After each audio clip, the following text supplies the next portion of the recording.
حضرت عثمان غنی رضی اللہ تعالیٰ عنہ آپ نے قرآن پاک کی بہت بڑی خدمت کی ہے۔ قرآن مجید فرقان حمید 7 قراتاں دے وچ آقا علیہ الصلوۃ والسلام نے صحابہ کرام علیہ رضوان تعلیم فرمایا ہے۔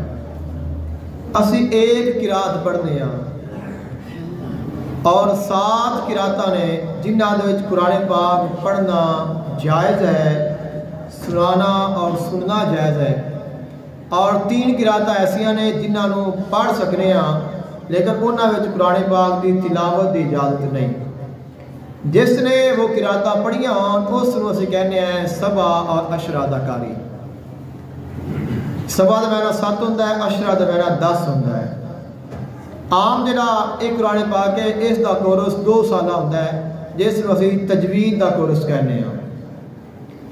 آقا علیہ السلام نے 7 قراتاں پڑھائیاں نے، کسے نو آقا علیہ السلام نے کوئی قرات پڑھا دیتی، کسے نے کوئی قرات پڑھا دیتی، کسے نے کوئی قرات پڑھا دیتی۔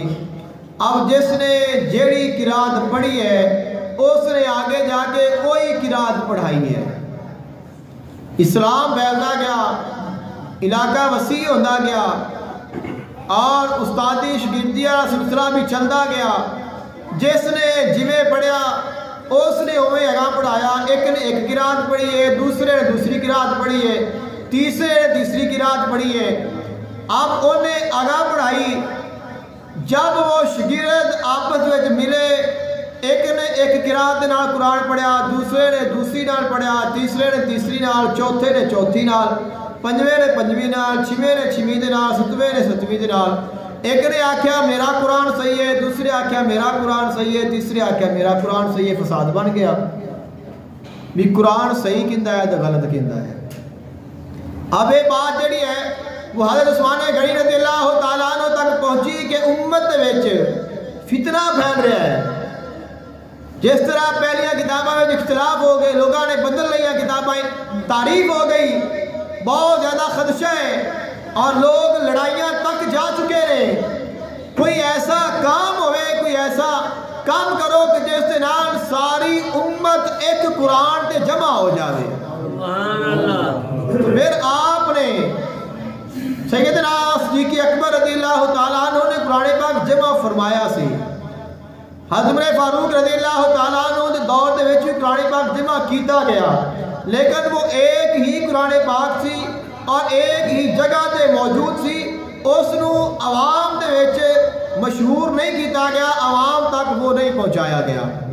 پھر آپ نے وہ قرآن پاک منگایا، صحابہ کرام علیہ رضوان دی ایک کمیٹی بنائی، 4 صحابہ کرام وہ جڑے حضور دے کولوں سنتے بھی سن اور لکھتے بھی سن۔